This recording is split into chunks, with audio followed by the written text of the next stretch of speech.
تعالوا نحضر مع بعض الشنطة اللي بننزل بيها بالبيبي لما البيبي يكون معانا رايحين مشوار، يعني من 4 ل6 ساعات كده، رايحة بيه للدكتور، رايحة لمامتك، رايحة لحماتك، رايحة مشوار مش يعني هتقضي فيه نص اليوم تقريبا. أول حاجة هنبدأ بيها مشمع الغيار طبعا، ناخد معانا البامبرز.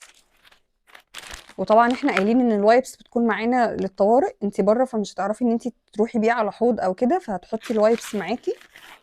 المناديل دي طبعا شيء اساسي، وحاولي تخليها على اول الشنطه علشان لو قشط، لو احتجتي المنديل في اي وقت الموضوع يبقى سهل معاكي. بعد كده طبعا ده منقذنا كلنا، حبيب كل ام بترضع طبيعي، الساتر بتاع الرضاعه. باخد معايا غيار احتياطي علشان لو حصل اي موقف والبيبي سرب بعد الشر او حاجه يبقى معاكي غيار احتياطي. وطبعا بيكون معانا الزنك اوليف عشان لما نغير له واحنا بره. والامهات اللي بترضع صناعي هتاخدي حبه لبن معاكي على قد الرضعه او رضعتين اللي هتعمليهم له وانتي بره، والبيبرونه طبعا وفي الكفر بتاعها. وطبعا ما ننساش اللعبه بتاعته. وطول ما انا بره ما باخدش معايا من الادويه غير دول: ستال مسكن عشان لو حسيت ان هو في اي حاجه تعباه وبيصرخ واحنا بره، فبحاول ان انا اديله حاجه مسكنه لو حسيت ان هو بيعيط عياط موجوع.